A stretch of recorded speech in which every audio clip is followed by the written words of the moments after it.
Hello friends, Ashok का इसमें आपका स्वागत है। फ्रेंड्स, ये यूपीएससी मेंस पीआईक्यू एक नज़र में हम लोग समान अध्ययन सेकंड का पेपर जो है 2013 का देखने जा रहे हैं, जिसका ये पार्ट फर्स्ट है। ठीक है, तो 2013 का जो है समान अध्ययन फर्स्ट पेपर का डिस्कशन हमने पूर्णता कर लिया था। उसको 5 भागों में हमने प्रश्नों का अध्ययन बढ़िया से किया है।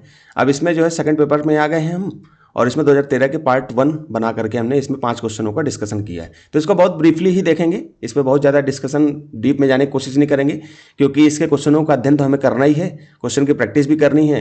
तो उसको लेकर के बहुत ज़्यादा जो है इसमें डीप में नहीं जाएंगे, क्योंकि उसमें समय भी लगेगा। बस आपको क्वेश्चनों की प्रकृति को समझना है। ठीक है, तो एक नज़र में प्रश्नों को देखना है, समझना है। 10-5 मिनट में आपको समझ में आ जाना चाहिए कि हमें जो भी हम चीज़ें पढ़ रहे हैं, क्योंकि हम लोग भी आपको जो है डिटेल एनालिसिस दे रहे हैं, डेली टारगेट दे रहे हैं। और डेली टारगेट में अगर हम चीज़ें बता रहे हैं तो आप उसको पढ़ रहे हो, एनसीईआरटी पढ़ रहे हो, तो आपको पता होना चाहिए कि पीवाईक्यू कैसे देखना है, किस तरह देखना है। पीवाईक्यू सिलेबस हम लोग बार बार बताते हैं, आपको सिलेबस के बारे में बार बार बताते हैं। ठीक है, और पीवाईक्यू के बारे में बताते हैं। तो पीवाईक्यू आपको यहाँ पर प्री और मेंस के देखने को मिल रहे हैं। ठीक है, प्री के भी मैंने डाल रखे हैं 2023 तक, आप देख सकते हो वहाँ जा करके। इसी तरह मेंस का भी अब चल रहा है, मेंस का भी लगातार चलता रहेगा, तो इसको भी देखते रहो। इसके साथ सिलेबस भी आपको बार बार देखना है। अगर सिलेबस नहीं देख पा रहे हो ठीक से तो हमें बताइए, तो हम इस पर फिर से एक वीडियो बना देंगे। हालांकि हमने पहले पिछली बार कई बार हमने सिलेबस का डिस्कशन किया है। हम कोई भी टॉपिक पढ़ाते हैं तो उससे पहले सिलेबस को बहुत अच्छे से देखते हैं। ठीक है, बाकी कोई एक बच्चे का कमेंट आया था कि सर इनका समय निर्धारित कर दीजिए। तो ये series PYQ UPSC mains PYQ एक नज़र, ये 11 बजे सुबह आपको 11 AM पर ये क्लास डेली आपको मिल जाएगी। ठीक है, और 10 बजे 10 AM पर आपको मिल जाएगी कौन सी डेली टारगेट। डेली टारगेट जो जो आपको पूर्ण करना है वो डेली आपको 10 बजे मिल जाएगी। ठीक है, बाकी और भी जो जो चीज़ें सीरीज शुरू होंगी इसके बाद ही शुरू होंगी 12 बजे के बाद, तो हम उसका भी समय निर्धारित कर देंगे अलग अलग वीडियो पे आकर के। ठीक है, क्योंकि अभी हमारे पास व्यक्तिगत कारणों से थोड़ा व्यस्त हूँ, मैंने पहले ही आपको बताया है। ठीक है, तो इस कारण से थोड़ी समय लेकर है, बाकी ये दोनों सीरीज आपको समय से मिल जाएंगे। ठीक है, तो चलते हैं प्रश्नों को देखते हैं। प्रश्नों को बहुत ध्यान से पढ़ना दोस्तों। अब प्रश्नों की डिमांड समझनी है, क्योंकि प्रश्नों की डिमांड, प्रश्न की डिमांड को आपने अगर पकड़ लिया और प्रश्न के डिमांड के अनुसार ही प्रश्न को लिख दिया तो आप आराम से आपका सिलेक्शन हो जाएगा। इसमें कोई रोकने वाली बात नहीं है। ठीक है, रुकेगा ही नहीं, एक तरीके से सिलेक्शन आपका रुकना ही नहीं चाहिए। अगर आपने प्रश्न की डिमांड के अनुसार आंसर दे दिया और सारे प्रश्न लिख के आ गए तो आपको कोई रोक ही नहीं सकता मेंस में। ठीक है, अच्छे अच्छे धुरंधर को मैंने देखा है जो है बढ़िया से जो है प्रश्न को लिख के आते हैं, प्रश्न की डिमांड के अनुसार लिख के आते हैं, आराम से उनका सिलेक्शन होता है। तो यहाँ प्रश्न क्या कह रहा है, कुछ वर्षों से सांसदों की व्यक्तिगत भूमिका में कमी आई है। ठीक है, जो सांसद होते हैं हमारे मेंबर ऑफ पार्लियामेंट होते हैं, उनकी व्यक्तिगत भूमिका में कमी आई है, जिसके फलस्वरूप नीतिगत मामलों में स्वस्थ रचनात्मक बहस प्राय देखने को नहीं मिलती। जिस तरह से बहस पहले हुआ करती थी उस तरह की बहसें अब नहीं देखने को मिलती हैं। कहीं ना कहीं ये क्या दल परिवर्तन विरोधी कानून के कारण हो रहा है। तो यहाँ पर दिया हुआ दल परिवर्तन विरोधी कानून जो भिन्न उद्देश्यों से बनाया गया था को कहाँ तक इसके लिए उत्तरदायी माना जा सकता है। तो कुल मिला के यहाँ पूछना चाह रहा है दल परिवर्तन विरोधी कानून के बारे में। तो दल परिवर्तन विरोधी कानून किस संदर्भ में पूछा जा रहा है, जो सांसदों की व्यक्तिगत भूमिका में कमी आई है और उसके नीतिगत मामलों में रचनात्मक बहस प्राय देखने को नहीं मिलती। इस कारण से क्या दल परिवर्तन विरोधी कानून इसके लिए कहाँ तक उत्तरदायी है। तो इसको देख करके इस प्रश्न को बहुत ही ध्यान से पढ़ना है और इसके संदर्भ में लिखना है आपको प्रश्न।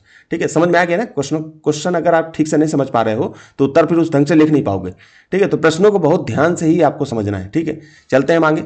दूसरा क्वेश्चन है, सूचना प्रौद्योगिकी अधिनियम की धारा 66A कि इससे कथित संविधान के अनुच्छेद 19 के उल्लंघन के संदर्भ में विवेचना करनी है। ठीक है, विवेचना कीजिए। 2 शब्दों में इसको लिखना है। अब देखिए, जो सूचना प्रौद्योगिकी अधिनियम की धारा 66A है वो क्या कहता है, वो आपको अव्यक्ति की स्वतंत्रता को रोकता है, सोशल मीडिया पर रोक लगाने की बात करता है। अब वहीं अनुच्छेद 19 आपको अव्यक्ति की स्वतंत्रता की बात करता है, व्यक्ति स्वतंत्रता देता है। तो कहीं ना कहीं अनुच्छेद 19 का उल्लंघन हो रहा है इसके कारण।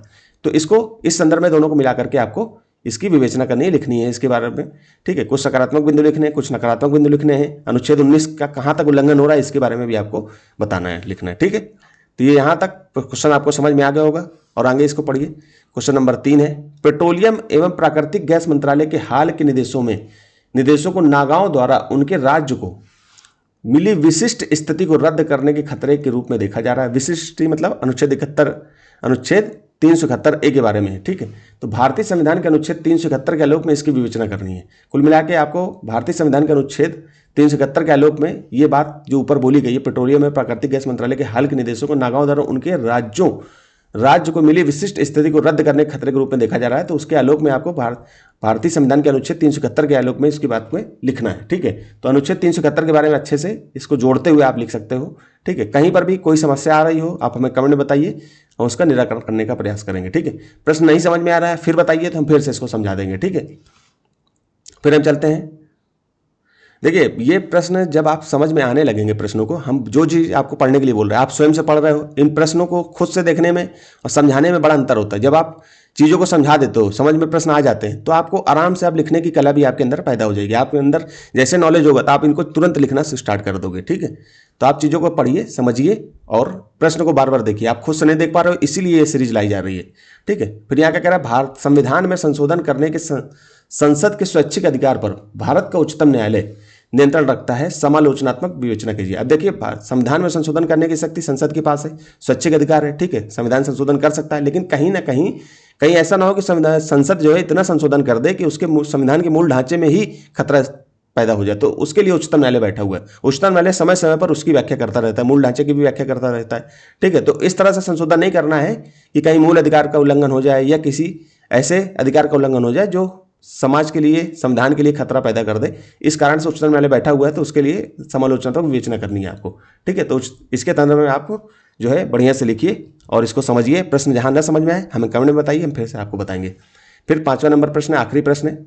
अनेक राज्य सरकारें बेहतर प्रशासन के लिए भौगोलिक प्रशासनिक इकाइयों को जैसे जनपद व तालुकों को विभाजित कर देती हैं। ठीक है, अब देखिए बड़ा राज्य है तो उसको छोटे छोटे खंड में बांट देना कि जिससे बेहतर प्रशासन हो सके। ठीक है, उक्त के आलोक में क्या अभी यह भी औचित्यपूर्ण कहा जा सकता है कि अधिक संख्या में छोटे राज्य स्तर पर प्रभावी शासन देंगे, विवेचना करनी। इसका प्रश्न मैंने जो है डिस्कशन बहुत अच्छे से किया है गवर्नेंस वाले टॉपिक पर, शुरू के ही प्रश्नों में है। अब मुझे एग्जैक्ट याद नहीं है कौन से नंबर प्रश्न पर हमने चर्चा की है, डे 1, 2, 3 के आसपास मैंने करा है इसको। तो गवर्नेंस के प्रश्नों में आप जा करके इसको देख सकते हो। ठीक है, बाकी इसको मैंने बहुत अच्छे से वहां पर समझाया है। फिर भी कोई दिक्कत हो आप हमें कमेंट में बताना, हम इसको बताएंगे। बाकी ये कहना क्या चाह रहा है कि आप अगर बड़े राज्य हैं, मान लो कि बड़े राज्य उनको छोटे छोटे, जैसे उत्तर प्रदेश है, उनको 4 राज्यों में अगर बांट देते हैं तो क्या वो बेहतर प्रशासन छोटे छोटे राज्य में, अगर छोटे छोटे राज्य बन जाते हैं और छोटे छोटे राज्यों को तालुका या जनपद में उनको तब्दील कर दिया जाता है, तो क्या बेहतर प्रशासन संभव हो पाएगा? इसी के बारे में कुल मिला के बात पूछी जा रही है। ठीक है, तो ये सब चीज़ें आपको पढ़नी है। ऐसे प्रश्नों को मैं समझ सकता हूँ कि आपको प्रश्न जो है बहुत बेहतर तरीके से समझ में आ गया होगा।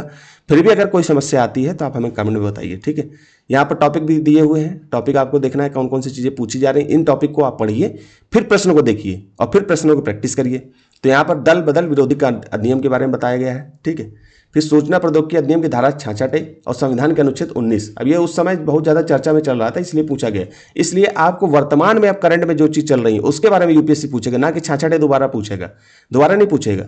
ठीक है, इसको वर्तमान में जो चीज़ें चल रही हैं उनके बारे में पूछेगा।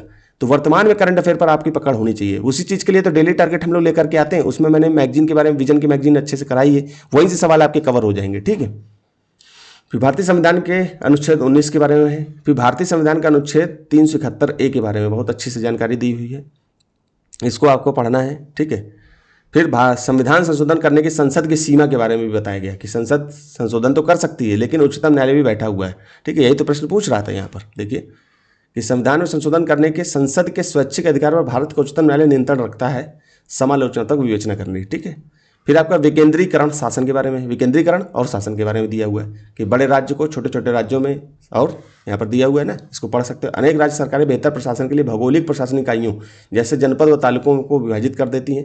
उक्त के आलोक में क्या यह भी औचित्यपूर्ण कहा जा सकता है कि अधिक संख्या में छोटे राज्य स्तर पर प्रभावी शासन दे सकेंगे?